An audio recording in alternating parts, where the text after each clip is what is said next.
नमस्कार दोस्तों, welcome back to daily trackers YouTube channel. आज हम अपने बिगनर्स डेली टारगेट बैच के बारे में थोड़ा सा डिस्कस करेंगे, जो कि स्टार्ट होने जा रहा है 16 फरवरी से, मीन्स नेक्स्ट मंडे से।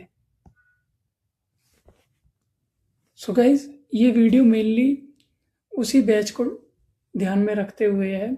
सो इसमें हम कौन कौन सी चीज़ें डिस्कस करेंगे वो है, ये बैच किस किस के लिए यूज़फुल रहेगा और हमारे उसमें कौन कौन सा सिलेबस है जो हमें पढ़ना है, और बुक्स कौन सी लेनी है कौन सी नहीं लेनी है, कौन कौन सी इंपॉर्टेंट बुक्स हैं, और आर्ट ऑफ नोट्स मेकिंग, और डेली टारगेट्स का फॉर्मेट क्या क्या रहेगा। सो गाइज स्टार्ट करते हैं। चलिए, सबसे पहले मैं बात कर लेता हूँ यूज़फुल किस किस के लिए रहेगा। देखिए दोस्तों, हमने स्टूडेंट्स को दो कैटेगरी में डिवाइड किया है। कौन कौन सी? एक जिनका सिलेबस 50% से ज़्यादा कंप्लीट हो गया है, और एक जिनका सिलेबस 50% से कम कंप्लीट हुआ है। देखिए, जिनका सिलेबस 50% से कम कंप्लीट हुआ है तो वो पहले अपना सिलेबस कम से कम 50% कंप्लीट करें। उसके लिए उन्हें क्या करना है, सिर्फ अपने सिलेबस जहाँ से वो अपना सिलेबस कर रहे हैं उस बैच से अपना सिलेबस को पहले कंप्लीट करें और उसका रिवीजन करें। सो यहाँ पे आपको मेनली दो चीज़ करनी है, वीडियोस या फिर बैच से कहीं से भी कीजिए और रिवीजन करना है बस। और जो जिन स्टूडेंट्स का 50% से ज़्यादा सिलेबस हो गया है उनके लिए मेनली हम टारगेट्स दिया करेंगे। सबसे पहली बात, कुछ चीज़ें जो दोनों ही स्टूडेंट्स को करनी है वो है, सबसे पहली चीज़ जो करनी है, दोनों को ही सिलेबस के बारे में अच्छे से पता होना चाहिए।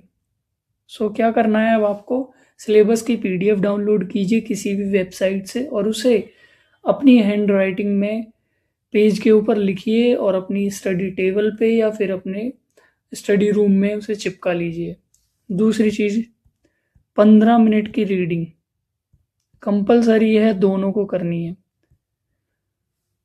जो बिगिनर्स हैं, जो स्टार्ट ही कर रहे हैं, वो अपनी रीडिंग में नोवेल्स पढ़ सकते हैं या फिर कोई स्टोरी जिसकी लैंग्वेज थोड़ी आसान हो, फिर देन एडिटोरियल वगैरह पढ़ें, क्योंकि एक साथ एडिटोरियल पढ़ना बोरिंग हो सकता है।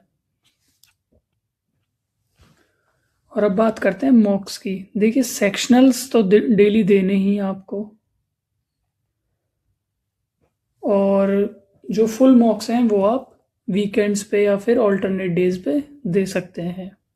प्री के पास आते ही हम थोड़ी मॉक्स की क्वांटिटी को बढ़ा देंगे। देखिए, मैं पहले ही क्लियर कर देना चाहता हूँ, मेरा ये जो बैच है वो मेनली टारगेट करेगा 2027 के सीजीएल को, क्योंकि मैं इसमें स्पेशली ये बैच उनके लिए लाया हूँ जो बिगिनर्स हैं। सो मेरा ये बैच स्पेशली टारगेट करेगा 2027 के सीजीएल को, तो उसी के हिसाब से मैं आपको टारगेट प्रोवाइड कराऊंगा और उसी के हिसाब से हमारा स्टडी प्लान होगा। अब देखिए, अगली बात करते हैं हमको सिलेबस के बारे में थोड़ी सी। ये तो मैंने बता ही दिया, हर किसी को अपना सिलेबस कहीं से इंटरनेट से डाउनलोड करके अपने हैंड राइटिंग में एक पेज पे लिख के स्टडी रूम में चिपकाना है। अब आगे कहीं देखिए, कहीं से भी अपना सिलेबस कंप्लीट कीजिए। देखिए, यूट्यूब से भी आप अपना सिलेबस कंप्लीट कर सकते हैं, बस यूट्यूब से थोड़े डिस्ट्रैक्शंस ज़्यादा होते हैं तो इसलिए, वरना यूट्यूब पे भी काफ़ी कंटेंट पड़ा है। वो आपका डिसीजन है, आपको अपना सिलेबस कैसे कंप्लीट करना है। और अगर आप मुझसे कोई इस चीज़ में हेल्प चाहते हैं कि मैं आपको बताऊं कि यूट्यूब से कहाँ से कैसे सिलेबस कंप्लीट करना है, तो कमेंट सेक्शन में बताएं, फिर मैं आपको वो पर्टिकुलर वीडियोस या फिर वो पर्टिकुलर चैनल्स बताऊंगा जहाँ से आप अपना सिलेबस कंप्लीट कर सकते हैं।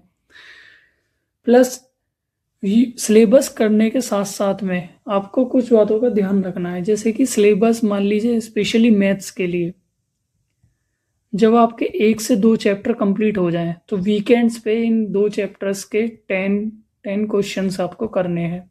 इससे क्या होगा, आपके पिछले 2 चैप्टर्स रिवाइज भी हो जाएंगे और आगे वाले चैप्टर्स में कंटिन्यूटी बनी रहेगी।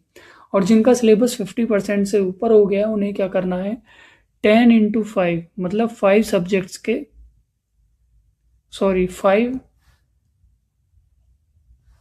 5 टॉपिक्स के मैथ्स में 10 क्वेश्चन करने हैं। मान लो 5 टॉपिक्स में जैसे कि कंपाउंड इंटरेस्ट हो गया, रेशियो एंड प्रोपोर्शन हो गया, टाइम एंड वर्क हो गया, ये सब वैसे हम अपने टारगेट्स में थोरोली प्रोवाइड कराएंगे, तो आपको दिक्कत लेने की ज़रूरत नहीं है। बस आप हमारे टारगेट्स को अच्छे से फॉलो करना, और बिलीव मी गाइज, ये टारगेट्स आपके लिए बहुत ज़्यादा हेल्पफुल होने वाले हैं। अब थोड़ा सा बात कर लेते हैं बुक्स के बारे में। देखिए, जो कंपलसरी बुक्स हैं वो है, एक तो आपको वोकैब की बुक तो कंपलसरी ही लेनी है। चाहे तो आप वो ब्लैक बुक ले सकते हैं, मैं पर्सनली एडवाइस करूँगा इसे, क्योंकि ये बहुत अच्छी बुक है। और चाहे तो आपकी कोई और दूसरी भी बुक्स हैं कई सारी, उनमें से कोई भी एक ले सकते हैं, और ये ऑप्शनल हैं कुछ। अगर आप अफोर्ड कर सकते हैं तो इंग्लिश, मैथ्स और रीजनिंग की पिनेकल की बुक्स खरीद सकते हैं, जिनमें PYQs होते हैं। इनसे हमारा प्रैक्टिस करेंगे। बाकी अगर आप अफोर्ड नहीं करते हैं तो मैं आपको डेली के हिसाब से भी PDF प्रोवाइड करा दिया करूँगा, या फिर आप YouTube वगैरह से, या फिर आपने कोई बैच खरीदा है तो वहाँ पे वो लोग नोट्स प्रोवाइड कराते हैं, या फिर प्रैक्टिस क्वेश्चंस प्रोवाइड कराते हैं, तो वहाँ से आप लोग उसे कर सकते हैं। और अब खास बात नोट्स की। देखिए दोस्तों, सिलेबस को एक बारी में आराम से कंप्लीट करना है, कोई भी जल्दबाजी नहीं करनी है, नोट्स बहुत अच्छे से बनाने हैं। अब नोट्स मेकिंग के बारे में मैं आपको बताने वाला था। नोट्स कैसे बनाने हैं तो सुनिए। मान लीजिए आपका एक पेज है, सो आपको इस पेज को 30:70 के रेशियो में डिवाइड करना है। 30% को, या फिर 20% मान लीजिए, और 80% इसको ब्लैंक छोड़ देना है। ये स्पेशली मैं बता रहा हूँ GS के लिए, और मैथ्स के लिए, और रीजनिंग के लिए भी। इंग्लिश में चाहो तो आप इसे स्किप भी कर सकते हो, लेकिन कर लेना, फिर भी क्या है ये। और भी छोटा करना चाहो तो आप इसे 10:90 का रेशियो भी रख सकते हैं। ये मैं ऐसा क्यों बता रहा हूँ, क्योंकि यहाँ पे आपको क्या करना है, अपने नोट्स को प्रॉपर लिखना है। जो आप बैचेस से, या फिर क्लासेस से, या फिर यूट्यूब से कहीं से भी देखेंगे, वो लिखना है। यहाँ पे आपको अपने नोट्स को अपडेट करते चलना है। मान लीजिए आपने कोई नया क्वेश्चन देख लिया मॉक में, या फिर कोई नया वर्ड, या फिर नया कोई रूल देख लिया, तो उसको आपको इधर लिखना है, जिससे कि आपको एक अलग एक्स्ट्रा नोटबुक भी नहीं बनानी पड़ेगी उसके लिए। और गाइज, मैं नोट्स मेकिंग पे इसलिए फोकस कर रहा हूँ क्योंकि नोट्स मेकिंग आपको बहुत अच्छे से करनी है, क्योंकि यही एक बार के बनाए हुए नोट्स आपके सिलेक्शन तक आपका साथ देंगे, कि आप बार बार सोर्सेज चेंज नहीं कर सकते हैं। देखिए, मैंने काफ़ियों को देखा है जो हर बार हर एग्ज़ाम के बाद अपने सोर्सेज चेंज करने, ये बिल्कुल गलत है। एक बार नोट्स बनाइए, अच्छे से बनाइए। मैं तो कह रहा हूँ इंग्लिश, मैथ्स, रीजनिंग और GS, ये चारों के नोट्स आपको बहुत ही आराम से बनाने हैं। इत्मीनान से बिल्कुल वीडियो देखिए और उनके नोट्स बनाइए। से आपकी बहुत सारी मेहनत बचने वाली है। बाद में आपको क्या करना रहेगा, बस एक बार रिवीजन करना रहेगा। कुछ नया पॉइंट आ गया तो उसे ऐड कर देना उसमें, बस। क्योंकि यही एक बार की मेहनत आपको सिलेक्शन दिलाएगी। नोट्स आपको अच्छे से बनाने हैं, और फिर उन्हें आपको रिवाइज भी करते चलना है। सो अब आते हैं अपने, हमारा मॉक का फॉर्मेट, हमारे टारगेट्स का फॉर्मेट क्या रहेगा।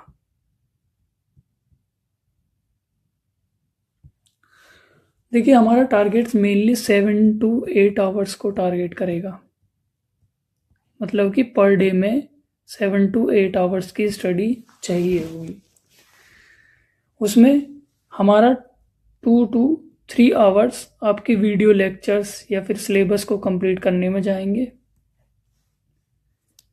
1 से 2 घंटे आपके मॉक में जाएंगे, और 1 से 2 घंटे ही आपके GS में लगेंगे, और 1 से 2 घंटे ही आपके मैथ्स में लगेंगे, और मैक्सिमम 1 घंटा रीजनिंग के लिए,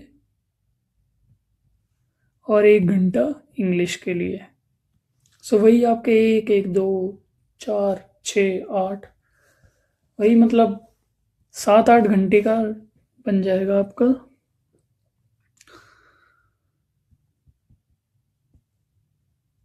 इसमें आपको 1.5 आवर्स वो हम आप अपने टारगेट्स में आपको सेट करके देंगे। बाकी जब आपको टारगेट्स मिलेंगे तो अच्छे से समझ आ जाएगा उसमें क्या करना है, कैसे करना है। उससे पहले हम आपको संडे को एक और वीडियो प्रोवाइड करा देंगे जिसमें टारगेट के फॉर्मेट होंगे और जिसमें आपको जैसे जैसे जो जो चीज़ें फॉलो करनी है। और मैं सोच रहा हूँ कैलकुलेशन के लिए भी एक PDF तैयार करूँ जिसमें आपको बताया जाएगा कैलकुलेशन कैसे करनी है और क्या क्या करना है कैलकुलेशन में। सो गाइस, यदि कोई डाउट हो तो कमेंट सेक्शन में पूछिए और वीडियो को लाइक कीजिए, चैनल को सब्सक्राइब कीजिए। और यदि आपकी जानकारी में कोई बच्चा है ऐसा जो बिगनर है और अपनी सीजीएल के प्रिपरेशन के लिए सीरियस है तो उसे इस चैनल को ज़रूर सजेस्ट करें, क्योंकि इसमें हम आपको बहुत ही हेल्पफुल कंटेंट प्रोवाइड कराने वाले हैं। हमारे टेलीग्राम चैनल को भी सब्सक्राइब करें जिसका नाम है डेली ट्रैकर, जिसका लिंक मैं अपने कमेंट सेक्शन में भी पिन कर दूंगा। साथ साथ कोई डाउट रहता है तो कमेंट सेक्शन में आप पूछ सकते हैं। हमारे चैनल को सब्सक्राइब कीजिए। थैंक यू दोस्तों, bye bye, take care, love you.